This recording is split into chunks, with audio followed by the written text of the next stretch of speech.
Сәлем достар, бүгін сіздермен өте оңай пирогтың рецептісімен бөлісетін боламын. Ең алдымен ұнға қантты қосып, бөлме температурасындағы сары майды саламыз. Үстінен бір жұмыртқаны, қопсытқышты және де бір ас қасық қаймақты құйып, жақсылап қолымызбен араластырып, бір келкі қамыр дайындап шығамыз. Қамырымызды жақсылап илеп, екіге бөлеміз. Бірін кіші, бірін үлкен етеміз. Тағы да осылай домалатып аламыз. Одан соң үлкен қамырымызды алып, астына кішкене ұн сеуіп, жайып аламыз. Ал енді керекті қалыпымызды алып, қамырды салып, жанындағы бортиктерін дайындап шығатын боламыз. Одан соң кремді жасауға көшеміз.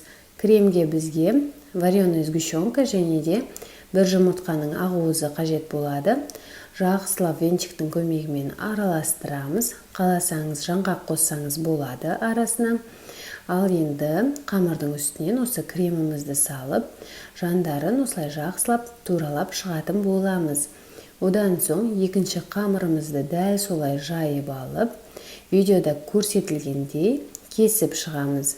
Оқтаудың көмегімен осылай қамырымызды аламыз және де біздің дайын болған қамырымыздың үстінен осылай қойып шығамыз.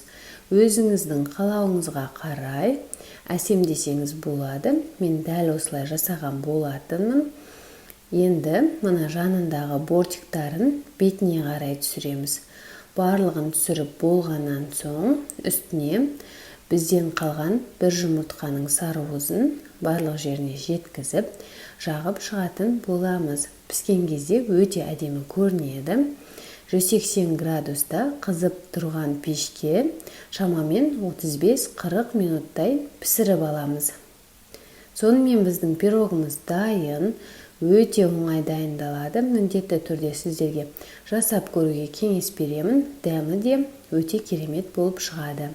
Егер де сіздерге видео рецепт ұнап жатса, менің каналымның дамуына үлестеріңізді қосып, лайк басып, пікір қалдырып, тіркелуді ұмытпаңыз. Ас болсын!